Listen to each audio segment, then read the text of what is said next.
Hello दोस्तों, मैं देवेंद्र कुमार आपका महावीर एजुकेशनल पार्ट चैनल पर स्वागत करता हूं। दोस्तों, आज का मेरा टॉपिक है अधिगम वक्र और अधिगम पठार। दोस्तों, इस टॉपिक से रिलेटेड आज हम सभी डेफिनेशन को क्लियर करेंगे और इन टॉपिकों के बारे में डिटेल से भी समझेंगे। दोस्तों, ये टॉपिक बहुत ज़्यादा महत्वपूर्ण है, बहुत ज़्यादा इंपॉर्टेंट है, क्योंकि यहाँ से भी सीटेट में हमेशा क्वेश्चन बनता ही बनता है और 1 नंबर से 2 नंबर का तो ज़रूर सीटेट में सवाल पूछा जाता है यहाँ से। ठीक है, इसलिए वीडियो को ज़रूर पूरा देखिएगा। आप सभी से मेरी रिक्वेस्ट है, हमारे इस चैनल को ज़रूर सब्सक्राइब करें और बेल आइकन पर प्रेस कर लें ताकि आने वाली सभी वीडियो के नोटिफिकेशन आपको मिलते रहे। चलिए दोस्तों, शुरू करते हैं अपनी क्लास। दोस्तों, पहले जानते हैं अधिगम वक्र की परिभाषाएं। स्किनर के अनुसार अधिगम वक्र अधिगम में होने वाली उन्नति और अवनति का ग्राफ पेपर पर वर्णन है। उन्नति मतलब उसकी प्रगति का, वो बच्चा कितना आगे बढ़ रहा है और कितना बच्चा पीछे जा रहा है। अवनति मतलब पीछे जाना, गिरना, तो उसका ग्राफ पेपर पर वर्णन है। गेटस के अनुसार जो है अधिगम के वक्र अधिगम की क्रिया में होने वाली गति एवं प्रगति के सूचक है। रेमर्स एवं गेज के अनुसार अधिगम का वक्र किसी क्रिया को आंशिक रूप से सीखने की पद्धति से है। अलेक्जेंडर के अनुसार जब सीखने के आंकड़ों को वर्गीकृत पेपर पर दिखाया जाता है तो इससे बनने वाली आकृति वक्र कहलाती है। जब बच्चा कितना सीखा, हमारा पढ़ाया हुआ अधिगम बच्चे ने कितना ग्रहण करा, कितना उसको ज्ञान मिला, इन आंकड़ों को जब हम किसी पेपर पर हमें दर्शाना होता है तो इससे बनने वाली जो आकृति होती है वो क्या कहलाती है? वो अधिगम वक्र कहलाती है। इसके बारे में दोस्तों अभी हम डिटेल से भी समझ लेंगे, पर इसमें एक चीज़ नोट करिएगा। इसमें जो है अधिगम क्या है दोस्तों? अधिगम जो है, अधिगम निरंतर चलने वाली प्रक्रिया है। निरंतर मतलब लगातार चलने वाली प्रक्रिया है।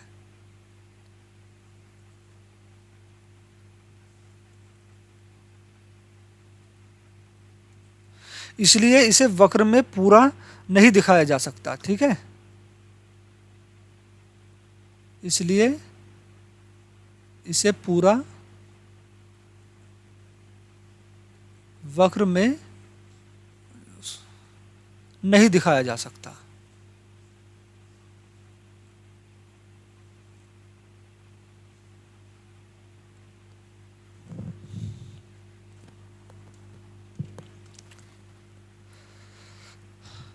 अधिगम वक्र अधिगम की प्रकृति और उन्नति को दिखाने वाली वक्र रेखा को शिक्षण या अधिगम वक्र कहते हैं। यह वक्र सीखने की मात्रा, ध्यान रखना, वक्र में क्या होता है? सीखने की मात्रा और अभ्यास या प्रयास के मध्य एक संबंध को दर्शाता है।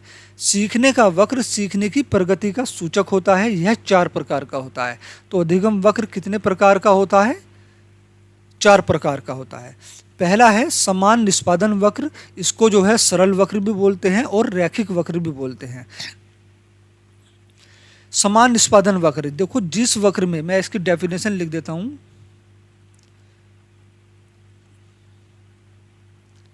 जिस वक्र में सॉरी, प्रत्येक प्रयास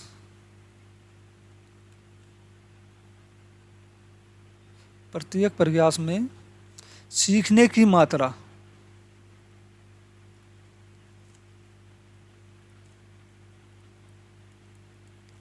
समय के अनुरूप हो।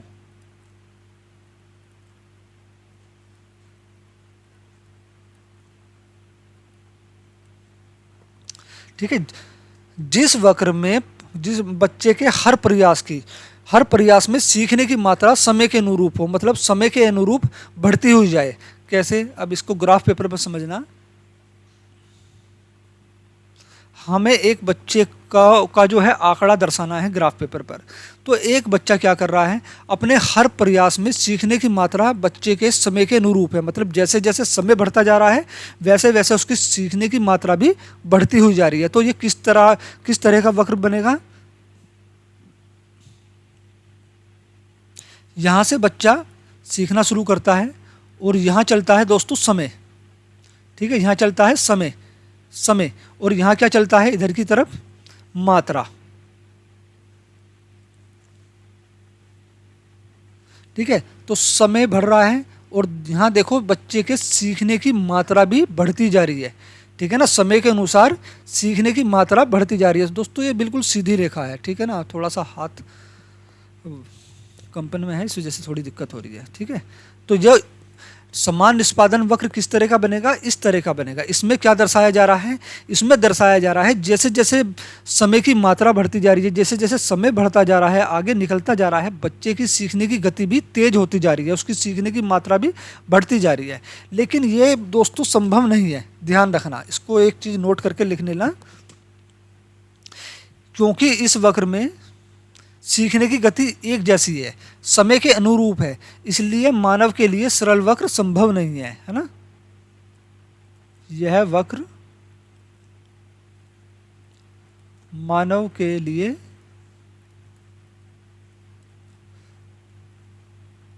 संभव नहीं है। ठीक है दोस्तों, समान निष्पादन वक्र, जिसे सरल वक्र या रैखिक वक्र भी कहते हैं, जिस वक्र में बच्चे के प्रत्येक प्रयास में सीखने की मात्रा समय के अनुरूप हो, मतलब सीखने की मात्रा भी बढ़ती हुई जाए और समय भी बढ़ता हुआ जा रहा है, दोनों एक लेवल पे हैं। लेकिन दोस्तों ये किसी भी बच्चे के लिए या किसी भी मानव के लिए संभव नहीं है। ऐसा नहीं है कि बच्चे किसी भी व्यक्ति के साथ समय बढ़ता जाए तो वो सीखने की मात्रा भी बढ़ती हुई जाएगी, वो व्यक्ति सीखता हुआ जाएगा लगातार, ऐसा नहीं हो सकता दोस्तों। क्योंकि वो सीखने के दौरान कहीं ना कहीं तो गलती करेगा, कहीं ना कहीं तो अटकेगा। ऐसा तो नहीं है वो सीधा भगा हुआ चला जाएगा, उसको मतलब जैसे जैसे समय बढ़ रहा है वो अपने आप ही उसकी समझ विकसित हो रही है और वो सीखता हुआ जा रहा है। तो इसीलिए ये जो है मनुष्य के लिए संभव नहीं है। कौन सा वक्र, समान निष्पादन वक्र या सरल वक्र या फिर रैखिक वक्र। दोस्तों अगला है वर्धमान निष्पादन वक्र।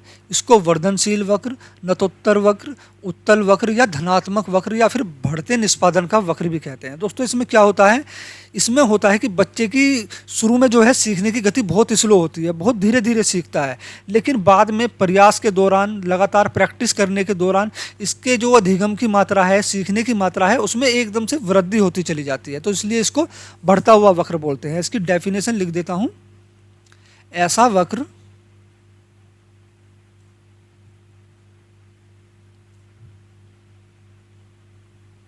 जिसमें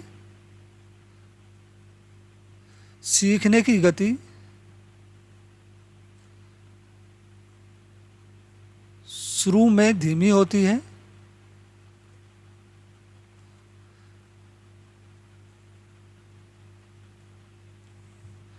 लेकिन बाद में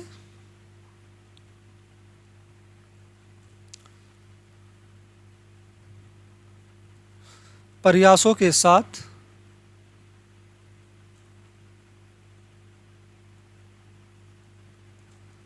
अधिगम की मात्रा में वृद्धि होती है।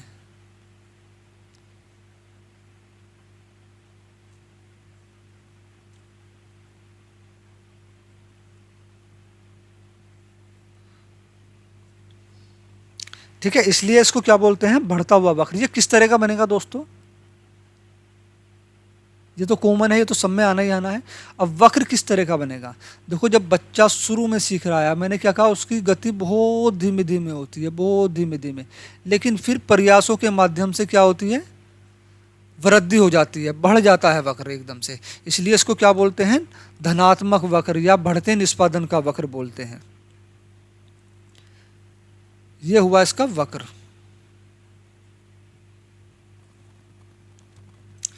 तो वर्धमान या निष्पादन वक्र कैसा होता है, ऐसा वक्र जिसमें सीखने की गति शुरू में धीमी होती है, बाद में प्रयासों के साथ अधिगम की मात्रा या सीखने की मात्रा में एकदम से वृद्धि हो जाती है, उसको क्या बोलते हैं, वर्धमान निष्पादन वक्र या फिर बढ़ता हुआ बढ़ता हुआ निष्पादन वक्र।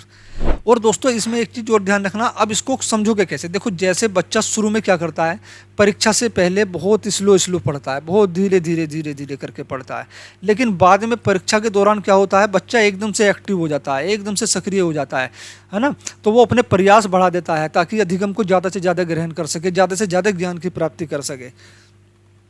ठीक है, जिससे उसके ज्ञान में वृद्धि होती है।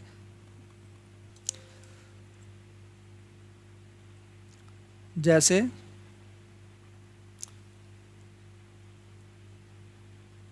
परीक्षा से पहले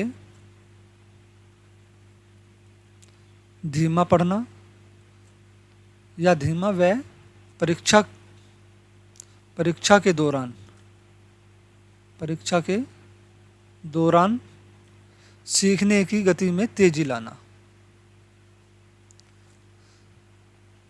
सीखने की गति तेज हो जाना।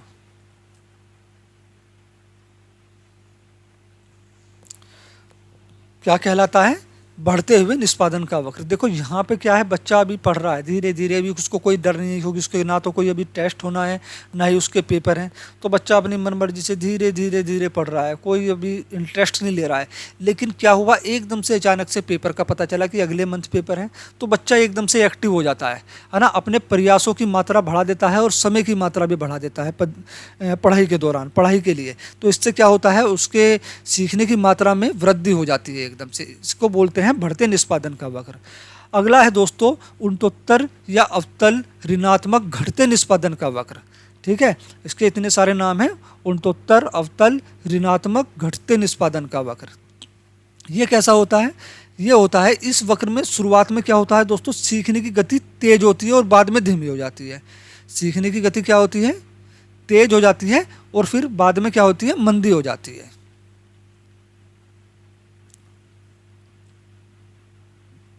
इस वक्र में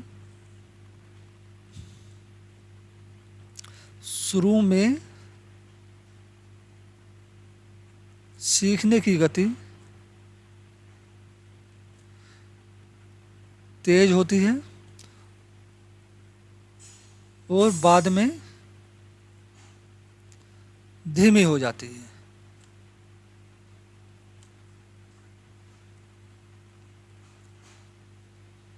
अब इसको भी एक एग्जाम्पल से समझ लो। जैसे परीक्षा के दौरान तो तेज स्पीड में पढ़ते हैं बच्चे, है ना, समय भी बढ़ा देते हैं, पढ़ाई भी ज़्यादा करते हैं, तो बहुत स्पीड से करते हैं परीक्षा के दौरान।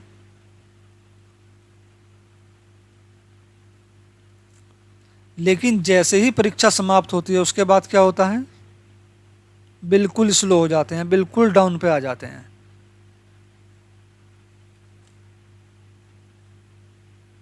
परीक्षा के बाद धीमे।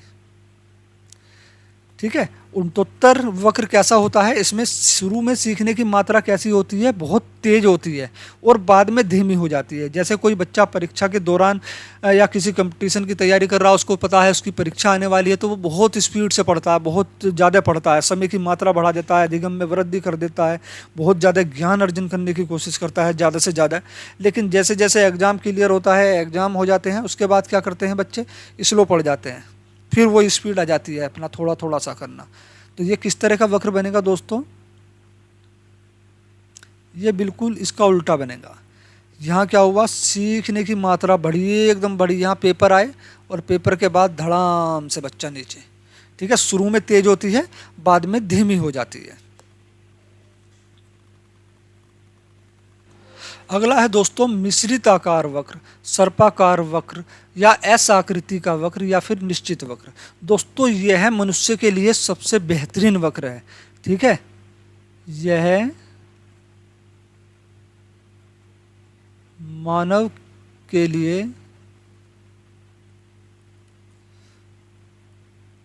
सबसे बेहतर या सबसे संभव वक्र है।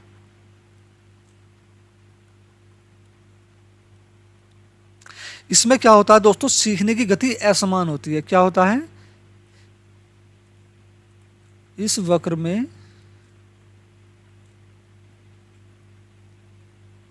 सीखने की गति असमान होती है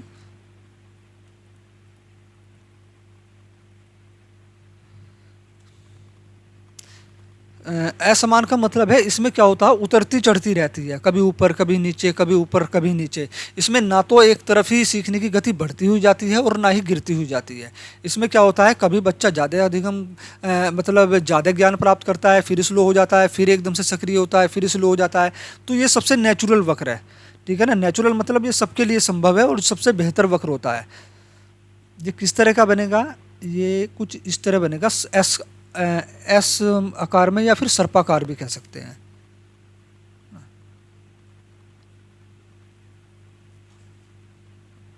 इस तरह का वक्र बनेगा ये कुछ। इसमें क्या होता है, बच्चा कभी मंदा सीखता है, कभी तेजी से सीखने लगता है। कोई भी व्यक्ति, है ना, ऐसा नहीं है ना कोई भी व्यक्ति एकदम से सीधा ऊपर चला जाए या फिर एकदम से सीधा नीचे आ जाए, ऐसा नहीं है। तो ये सबसे बेहतरीन वक्र है और सबसे संभव वक्र है मनुष्य के लिए। और ये वक्र जो है नतोत्तर और उनोत्तर इन दोनों वक्रों का मिश्रित वक्र है। यह वक्र नतोत्तर व उनतोत्तर का मिश्रित वक्र है।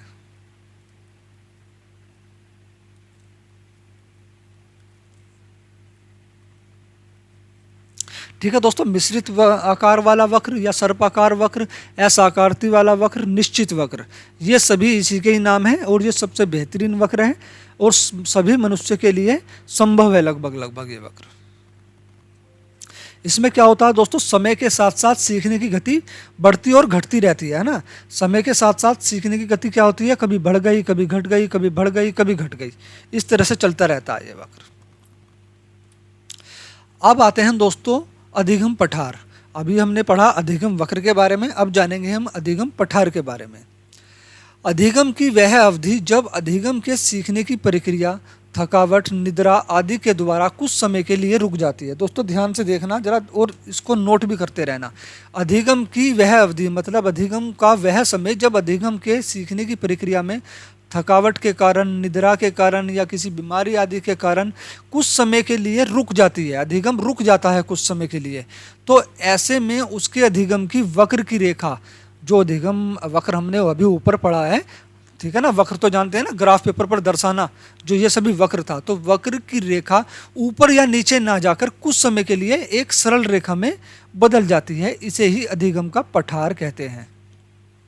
कैसे दोस्तों, अभी तक आपने देखा कोई वक्र किस तरह का था, कोई वक्र सीधा ऐसे जा रहा था, कोई वक्र उल्टा आ रहा था, कोई वक्र मिश्रित चल रहा था। तो यहाँ क्या होता है, जैसे कोई बच्चा लगातार किसी भी इनमें से कोई सा भी वक्र हो सकता है, मैं ये वाला ले लेता हूँ, यहाँ तक आके बच्चा सीख रहा है, लेकिन उसको जो है कोई थकावट हुई या निद्रा हुई या कुछ ऐसा मतलब नेचुरल तरीके से उसको भी बॉडी में कोई भी परेशानी हुई जिसके कारण उसका अधिगम रुक गया, और लेकिन समय की अवधि के दौरान जो है अधिगम रुक गया, तो ये कैसी रेखा बनेगी, ये एक सरल रेखा बनेगी, ऐसी रेखा बनेगी। अब अधिगम ना तो ऊपर जा रहा है ना अधिगम नीचे आ रहा है। क्या हो रहा है, बच्चा ना तो अब ऊपर की ओर बढ़ रहा है ना ही नीचे की ओर जा रहा है, अधिगम रुक गया, एक जगह ही रुक गया। तो इसी को क्या बोलते हैं, अधिगम का पठार बोलते हैं। अब पठार की परिभाषाएं, पठार के 36 प्रसार हैं जिसमें सीखने की क्रिया में उन्नति का प्रत्यक्ष बोध नहीं होता। ये किसने कहा, ये कहा है हमारे स्किनर महोदय ने।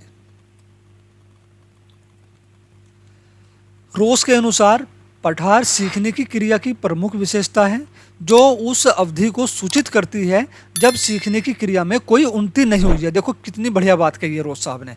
पठार सीखने की क्रिया की सबसे प्रमुख विशेषता है जो उस अवधि को, जो उस समय को सूचित करती है जब सीखने की क्रिया में कोई उन्नति नहीं हुई है, मतलब वृद्धि नहीं हुई है, बच्चा ना ऊपर गया ना नीचे गया, बस एक जगह रुक गया। ठीक है दोस्तों, अगला है सोरेनसन के अनुसार अधिगम का पठार कुछ दिनों, कुछ हफ्तों या कुछ महीनों के लिए बन सकता है।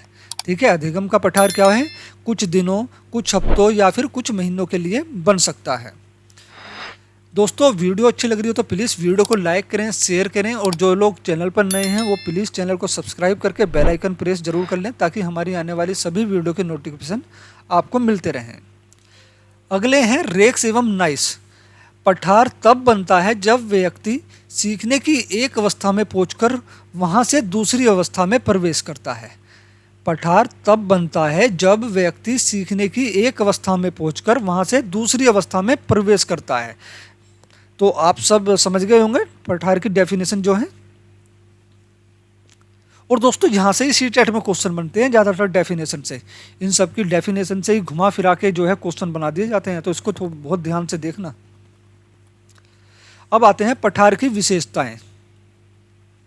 पठार की विशेषताएं, पठार एक सामान्य एवं या पठार बनना, सॉरी हाँ है बनना होगा ना, पठार बनना एक सामान्य एवं सार्वभौमिक प्रक्रिया है। कोई भी पठार हमेशा के लिए नहीं बनता, ध्यान रखना, हमेशा के लिए नहीं बनता, कुछ समय, कुछ दिनों, कुछ हफ्ते, कुछ महीनों तक रहता है। जैसा किसी ने कहा था अभी सोरेनसन के अनुसार, क्या कहा था, अधिगम या पठार कुछ दिनों, कुछ हफ्ते या कुछ महीनों के लिए बन सकता है बस, लेकिन हमेशा के लिए नहीं बन सकता। पठार बनना कोई कमी नहीं है, अपूर्ति अधिगम की एक विशेषता है। अगर किसी बच्चे में अधिगम के दौरान पठार बन गया, उसका अधिगम रुक जाता है किसी कारण से, तो ये कोई कमी नहीं है बच्चे की, ये बच्चे की एक विशेषता है। ठीक है, जैसे रेक्स एवं हाँ रेक्स के अनुसार जैसे उन्होंने कहा था, पठार तब बनता है जब बच्चा जो है सीखने की गति की एक अवस्था में पहुंच जाता है। जब बच्चा सीखने की एक अवस्था में पहुंच जाता है और दूसरी अवस्था में पहुंचने की कोशिश करता है, तब पठार बनता है। तो ये भी अधिगम की एक विशेषता होती है।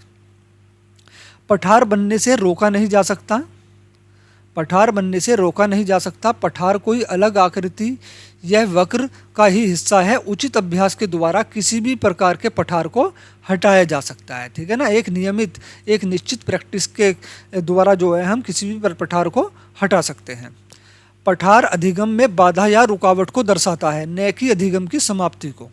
कोई बच्चा पठार में, अधिगम में पठार बना लेता है, मतलब पठार बना क्या लेता है और उसका अधिगम रुक जाता है, रुक जाता है तो मतलब पठार बन जाता है। तो इससे क्या है, वो अधिगम को समाप्त हो चुका उसका अधिगम, है ना, या वो अब सीखने की कंडीशन में नहीं है, या वो सीखना नहीं चाह रहा, ऐसा नहीं है। ठीक है, पठार अधिगम में बाधा कुछ समय के लिए रुकावट पैदा कर सकता है बस, इससे ज़्यादा कुछ नहीं। उसको क्या होगा, एक निश्चित प्रैक्टिस के, निश्चित अभ्यास के द्वारा जो है उसको एक टीचर हटा देगा। पठार अधिगम का अवरोधन वर्धन है। अब अवरोधन वर्धन क्या होता है, अधिगम का रुक रुक कर होना। अवरोधन वर्धन क्या होता है, अधिगम का रुक रुक कर होना, मतलब सीखने की मात्रा थोड़ा रुक रुक कर होती है, बहुत धीरे धीरे चलती है।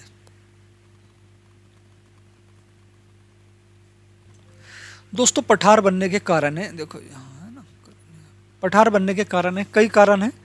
पठार बनने के कई कारण हो सकते हैं, जिसमें प्रमुख निम्नलिखित हैं। जैसे लिखो, सबसे पहला तो आएगा निद्रा, जैसा अभी ऊपर भी पढ़ा, निद्रा, थकावट,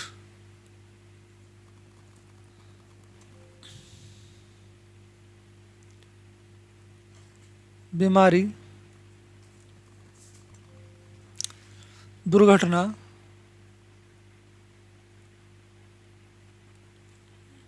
आलस्य, तत्परता की कमी बच्चे में,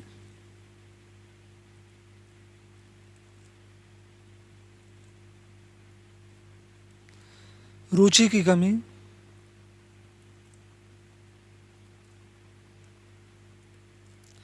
जिज्ञासा की कमी,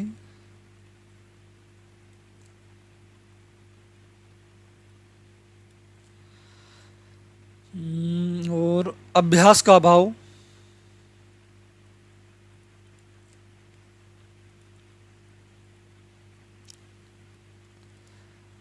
अधिगम का नकारात्मक स्थानांतरण,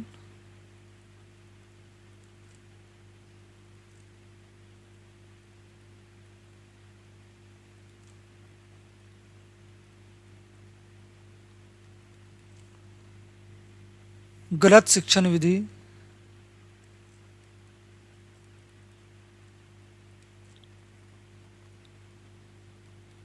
और अत्यंत नीरस या उबकाऊ ना, नीरस या उपकाऊ, या फिर कठिन पाठ्यक्रम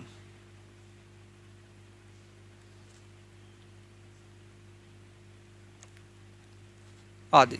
ये सब क्या है दोस्तों, ये सब अधिगम में पठार बनने के कारण है। तो कोई बच्चे को अधिगम के दौरान नींद आ रही है, वो थका हुआ महसूस कर रहा है, तो वो क्यों अधिगम करेगा, उसका मन ही नहीं लगेगा अधिगम को ग्रहण करने में या पढ़ाई करने में। तो इसके कारण भी पठार बनता है। किसी बीमारी के कारण अगर बच्चे में थोड़ा बीमारी आ गई, बुखार आ गया या कोई और बीमारी आ गई जिससे उसका शरीर या बॉडी जो है एक्टिव नहीं है किसी अधिगम के लिए, तो भी पठार बनेगा। दुर्घटना के कारण, आलस्य के कारण, कोई बच्चा आलस कर रहा है बहुत ज़्यादा, तो देखो जब आलस करेगा तो पढ़ेगा तो है ही नहीं वो, ये तो निश्चित है है ना। ये तो बिल्कुल कन्फर्म है कि कोई भी बच्चा किसी भी काम में, कोई भी व्यक्ति हो, वो आलस करेगा तो वो आगे नहीं बढ़ पाएगा। अगर बच्चा कोई भी आलस करता है तो तब भी अधिगम का पठार बनता है। तत्परता की कमी, अगर बच्चा पढ़ने के लिए उत्सुक नहीं है, बच्चे में तत्पर नहीं है उस अधिगम को ग्रहण करने के लिए, तब भी पठार बनेगा, क्योंकि बच्चा आगे पढ़ना ही नहीं चाहेगा, उसमें तत्परता की कमी है, वो पढ़ना ही नहीं चाह रहा है, उसको अधिगम के लिए वो उसमें रुचि ही नहीं है, तो वो कैसे ग्रहण करेगा उस अधिगम को। अधिगम को तभी तो ग्रहण करेगा जब वो उसमें तत्परता होगी, उस अधिगम के लिए उसकी रुचि होगी उस अधिगम में। तो क्या करेगा बच्चा, उस अधिगम को ग्रहण करने की कोशिश करेगा अपनी इच्छा से, अपने आप स्वयं अभिप्रेरित होकर। तो फिर अधिगम का पठार नहीं बनेगा। लेकिन रुचि की कमी के कारण भी अधिगम का पठार बनता है, जिज्ञासा की कमी के कारण भी। जिज्ञासा मतलब किसी चीज़ को जानना समझना, बच्चे में ये जिज्ञासा होनी चाहिए। जिस बच्चे में ये नहीं होगी तो वो अधिगम में जो है पठार तो बनेगा ही बनेगा, साथ भी अधिगम में या फिर आने वाले समय में कोई खास अच्छा नहीं कर पाएगा। अभ्यास का अभाव, एक निश्चित प्रैक्टिस भी ज़रूरी है। अगर अधिगम के पठार को बनने से रोकना है तो एक अच्छी प्रैक्टिस भी ज़रूरी है, नियमित अभ्यास की। ठीक है। अधिगम का नकारात्मक स्थानांतरण, जो बच्चे ने पूर्व ज्ञान सीखा और वो नए ज्ञान में शामिल करना चाह रहा है या उस ज्ञान के माध्यम से ही नया ज्ञान सीख रहा है, लेकिन वो नकारात्मक हो गया, नेगेटिव उसका रोल क्या हुआ, उसका रोल नेगेटिव हो गया, तो भी बच्चा टूट जाएगा, यार ये क्या हो गया, ले गलत हो गया, ये तो जो मैंने सीखा था सब बेकार है। ठीक है। इस तरह भी होता है। शिक्षक की गलत शिक्षण विधि, अगर कोई शिक्षक जो है बच्चों को गलत शिक्षण विधि से पढ़ा रहा है तो भी पठार बनेगा, क्योंकि बच्चे को अगर कोई बच्चा अधिगम के दौरान कठिनाई महसूस कर रहा है, अधिगम को ग्रहण नहीं कर पा रहा है, तो शिक्षक को क्या चाहिए, बच्चे के अनुरूप शिक्षण विधि अपनाए, ना कि अपने अनुरूप या दूसरे बच्चों के अनुरूप। जरूरी नहीं है सभी बच्चे सीख रहे हैं तो ये बच्चा भी सीखेगा, है ना। हो सकता है सभी बच्चे सीख रहे हों, उनका जो है आईक्यू लेवल अच्छा हो, लेकिन इस बच्चे का थोड़ा सा आईक्यू लेवल कम हो, तो इसके लिए क्या होगा, शिक्षक को एक अलग शिक्षण विधि अपनानी पड़ेगी। अत्यंत नीरस उपकाऊ पाठ्यक्रम, है ना, कठिन पाठ्यक्रम, ये सब क्या है, ये सब पठार बनने के कारण है। पठार दूर करने के उपाय। अब दोस्तों पठार दूर करने के उपाय क्या हैं, देखो वही है ना। अगर किसी बच्चों को निद्रा आ रही है तो उसको पहले सोने दें, बिल्कुल रिलैक्स करने दें, ताकि उसका माइंड फ्रेश हो, बॉडी एक्टिव रहे, है ना। कहने का मतलब है कि उपरोक्त जो भी है, उपरोक्त पठार बनने के कारण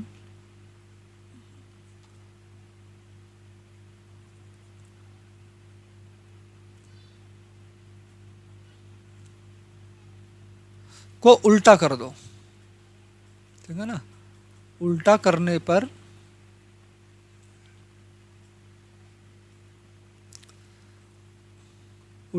पर पठार दूर करने का उपाय बन जाता है।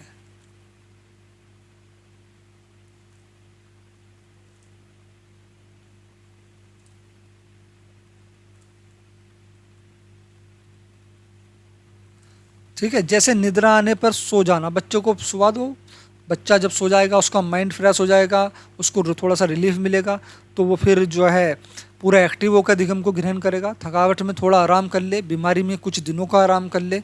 ये सब क्या है दोस्तों, ये सब पठार दूर करने के उपाय हैं। अब जैसे ये दुर्घटना है, अगर कोई किसी बच्चे के साथ कोई दुर्घटना हो गई तो उसको दवाई गोली कराएं, उसका ट्रीटमेंट चलवाएं, फिर उसके दौरान अधिगम कराएं। अगर किसी बच्चे में आलस्य है तो उसका आलस दूर करने के लिए हर संभव प्रयास करें।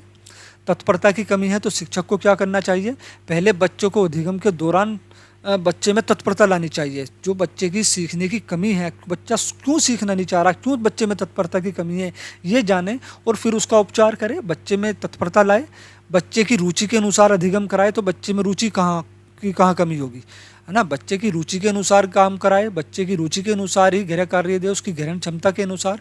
बच्चे की जिज्ञासा दूर करे। अगर कोई बच्चा शिक्षक से कक्षा में कोई सवाल पूछ रहा है तो उसका एक शिक्षक को क्या है, बहुत ही सहज तरीके से उसका जो है आंसर बताना चाहिए, उसको समझाना चाहिए, ना कि ये कुछ भी डांट दपट के इसको बैठा दो। तो इससे क्या होगी, बच्चे की जिज्ञासा मर जाती है, शांत हो जाती है।